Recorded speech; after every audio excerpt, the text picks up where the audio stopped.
सभी छात्र छात्राओं ने कल का विषय पढ़ा प्राचीन भारत में शिक्षा। आज उस शिक्षा के विषय क्या हैं ये जानेंगे। प्राचीन भारत में शिक्षा के विषय। प्राचीन काल में शिक्षा के विषय क्या थे, इसका स्पष्ट विवरण तत्कालीन ग्रंथों में प्राप्त होता है। जहाँ तक वैदिक काल का संबंध है, उस समय ऋग्वेद का अध्ययन एवं अध्यापन ही प्रमुख विषय था, क्योंकि उस युग में यही एकमात्र ग्रंथ उपलब्ध था। ऋग्वेद की रचना जिस युग में हुई, उस समय सूक्तों को कंठाग्र करने की पद्धति सनातन रूप से प्रचलित थी। शनैः शनैः वेद की अन्य संहिताओं एवं उनके विविध अंगों का विकास हुआ तथा उन्हें भी पाठ्यक्रम में रखा गया। उस समय शिक्षा के अन्य विषय शिक्षा, कल्प, निरुक्त, छंद, व्याकरण, ज्योतिष थे। इन विषयों का संबंध प्रारंभ में वैदिक साहित्य एवं यज्ञों से विशेष रूप से था, परंतु स्वतंत्र रूप से भी इनका अध्ययन अध्यापन वैज्ञानिक दृष्टिकोण से वैदिक काल में ही होने लगा था। अथर्ववेद एवं शतपथ ब्राह्मण में तत्कालीन अध्ययन अध्यापन के विषयों का उल्लेख है। इनमें वैदिक संहिताओं के अतिरिक्त कुछ विषय थे: अनुशासन विद्या, वाक्य, इतिहास, पुराण, गाथा, नाराशंसी। डॉक्टर रामजी उपाध्याय के मतानुसार अनुशासन वेदांग है। विद्याएं न्याय, मीमांसा आदि दर्शन शास्त्र हैं। वाक्य आधुनिक शास्त्रार्थ के समकक्ष पढ़ते हैं। इनमें यज्ञ, ब्रह्म एवं आत्मा संबंधी विषयों पर विवाद होते थे। इतिहास एवं पुराणों में पराक्रमी वीरों और देवर्षियों की चरित गाथा का वर्णन होता था। गाथा नाराशंसी महापुरुषों की स्तुतियों का निबंध था। वैदिक युग में ब्राह्मणकालीन यज्ञ विद्या अध्ययन अध्यापन भी विशेष महत्वपूर्ण था। यज्ञ विद्या की गुत्थियों को सुलझाने के लिए ज्ञान विज्ञान की प्राय सभी शाखाओं का ज्ञान होना अपेक्षित था। उनमें इतिहास, पुराण, आख्यान, साहित्य, आचार शास्त्र एवं दर्शन संबंधी ग्रंथों का अध्ययन अपेक्षित था। उपनिषद युग में वैदिक संहिताओं, वेदांगों एवं यज्ञ संबंधी विद्याओं का अध्ययन प्रचलित रहा, परंतु इसमें सभी महत्व पराविद्या को प्रदान किया। सबसे अधिक महत्व पराविद्या को। अब पराविद्या क्या है? पराविद्या से तात्पर्य है ब्रह्म विद्या से, ब्रह्म संबंधी विविध पहलुओं से। इस बात की पूर्ण संभावना है कि यह ब्रह्म विद्या वैदिक काल से ही प्रारंभ से ही किसी न किसी रूप में विद्यमान थी, परंतु उपनिषद में इसका प्रस्फुटित एवं विकसित रूप देखने में आया। छांदोग्य उपनिषद में इस एक स्थान पर महर्षि सनत कुमार के पूछने पर नारद मुनि कहते हैं कि हे भगवान, मैंने ऋग्वेद, यजुर्वेद, सामवेद, अथर्ववेद, इतिहास, पुराण, वेदों के अर्थ, विधायक ग्रंथ, पितृविद्या, राशि विद्या, दैव विद्या, निधि विद्या, वाक्य विद्या, एकायन विद्या, भूत विद्या, छत्र विद्या, नक्षत्र विद्या और सर्वदेव जन विद्याओं का अध्ययन किया है। डॉक्टर शिवदत्त ज्ञानी ने इन विद्याओं की व्याख्या इस प्रकार की: इतिहास पुराण अर्थात इतिहास व प्राचीन अनुश्रुतियों, वेदानाम वेदम अर्थात वेदों के अर्थ जिन विद्याओं से जाने जाए, ये विद्याएं जैसे व्याकरण, निरुक्त, शिक्षा, छंद, कल्प, ज्योतिष, पितर संबंधी विद्या, राशिम, गणित विद्या, दैवम उत्पात विद्या जैसे भूकंप, जल प्लावन, वायुकोप, निधिम अर्थात खानों की विद्या, वाक्यम अर्थात तर्कशास्त्र, एकायनम अर्थात नीति विद्या, ब्रह्म विद्या जिसमें ब्रह्म की व्याख्या की गई हो, भूत विद्या अर्थात प्राणियों की विद्या, प्राणियों के प्रकार, वर्णन, रचना आदि, छत्र विद्या अर्थात धनुर्विद्या तथा राजशासन विद्या, नक्षत्र विद्या अर्थात ज्योतिष विद्या। सर्वदेव जन विद्या का तात्पर्य ठीक तरह से ज्ञात नहीं होता, परंतु संभव है कि सर्पों का विष दूर करने की विद्या तथा देव और जन से संबंध रखने वाली अनेक प्रकार की विद्याओं का वर्णन हो। डॉक्टर रामजी उपाध्याय ने सर्प विद्या एवं देवजन विद्या आदि से तात्पर्य शिल्प एवं कलाओं के रूप में लिया है। उक्त यहाँ पर इस विवरण से स्पष्ट है बच्चों कि प्राचीन काल में नाना प्रकार की विद्याएं पढ़ाई जाती थी। आगे आने वाले युगों में इन विद्याओं का प्रचलन रहा तथा साथ ही कुछ अन्य सामयिक विषय भी जुड़ते रहे। बौद्ध साहित्य में जो वर्णन प्राप्त होता है, तदनुसार गौतम बुद्ध के जीवन काल में वेद, निघंटु, कौटुब, अक्षर प्रभेद, शिक्षा, इतिहास, पद ज्ञान, व्याकरण, लोकायत, महापुरुष लक्षण आदि की शिक्षा विद्यार्थियों को दी जाती थी। सूत्र युग में सूत्र साहित्य की अतिशय वृद्धि हुई और इनका अध्ययन अध्यापन उस युग में होने लगा। पाणिनि ने कल्पसूत्र, भिक्षु सूत्र और नट सूत्रों का उल्लेख किया है। पौराणिक युग में 14 अथवा 18 विद्याओं का अध्ययन प्रधान रहा है। इनमें 4 नाम हैं: 4 वेद, 6 वेदांग, पुराण, न्याय, मीमांसा, धर्मशास्त्र प्राप्त होते हैं।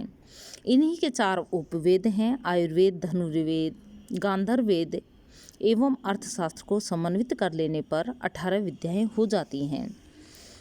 अल्बेरुनी ने 4 वेद, 18 पुराण, 20 स्मृतियाँ, महाभारत, गौड़ ग्रंथ, पतंजलि कृत महाभाष्य, कपिल कृत न्याय भाष्य, जैमिनी कृत मीमांसा, बृहस्पति कृत लोकायत, अगस्त्य कृत अगस्त्य मत, सर्ववर्मा व उग्रभूति कृत शिष्य हिताव्रति, पुलिस का गणित विषयक सिद्धांत, वराह मिहिर, आर्यभट्ट आदि के विभिन्न विषयगत मतों एवं ग्रंथों का उल्लेख किया है।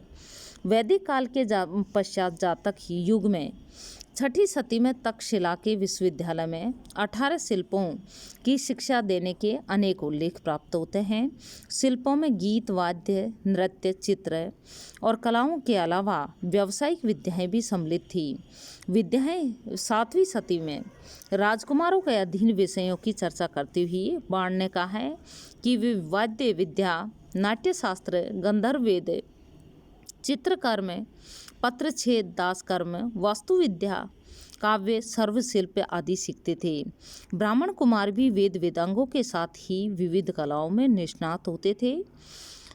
यहाँ इस विवेचन से स्पष्ट है कि प्राचीन काल में शिक्षा के अंतर्गत केवल धार्मिक अध्ययन को ही महत्व नहीं दिया गया था, अपितु विभिन्न शास्त्रों व विद्याओं के अध्ययन को भी महत्व दिया गया था। उस समय गुरुकुल के जीवन में अपनी नैसर्गिक शक्तियों का भली प्रकार विकास करके मनुष्य सच्चे अर्थ में मनुष्य बनता था। शिक्षा का उद्देश्य मनुष्य का संपूर्ण विकास एवं उसे शिष्य व सभ्य बनाना था। अब यहाँ आपने पढ़ा अभी तक ये प्राचीन भारत में शिक्षा के विषय। प्यारे बच्चों, इन शिक्षा विषय में शिक्षण विधि कौन सी अपनाई, ये आप पढ़ रहे हैं आप कि प्राचीन काल में उपनयन संस्कार के अनंतर वेदारंभ संस्कार होता था। तब आचार्य शिष्य को पवित्र रहना, यज्ञ करना एवं संध्या उपासना आदि धार्मिक कृत्य सिखाते थे।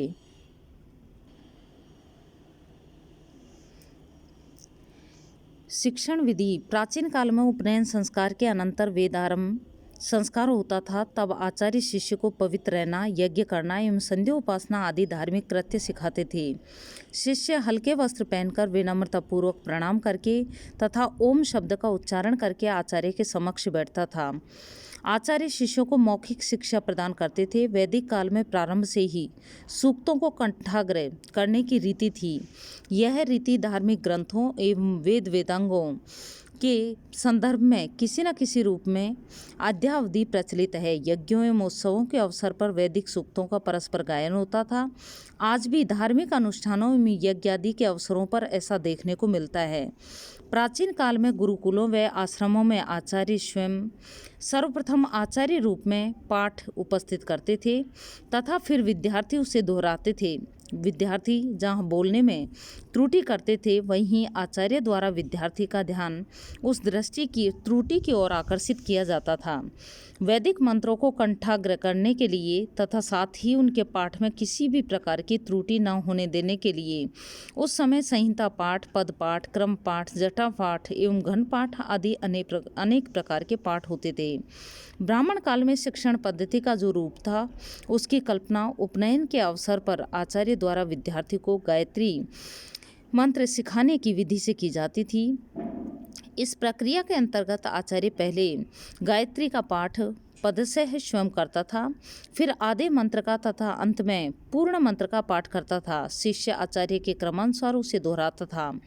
डॉक्टर उपाध्याय के अनुसार इस युग की शिक्षण विधि में प्रश्नोत्तर का विशेष महत्व था।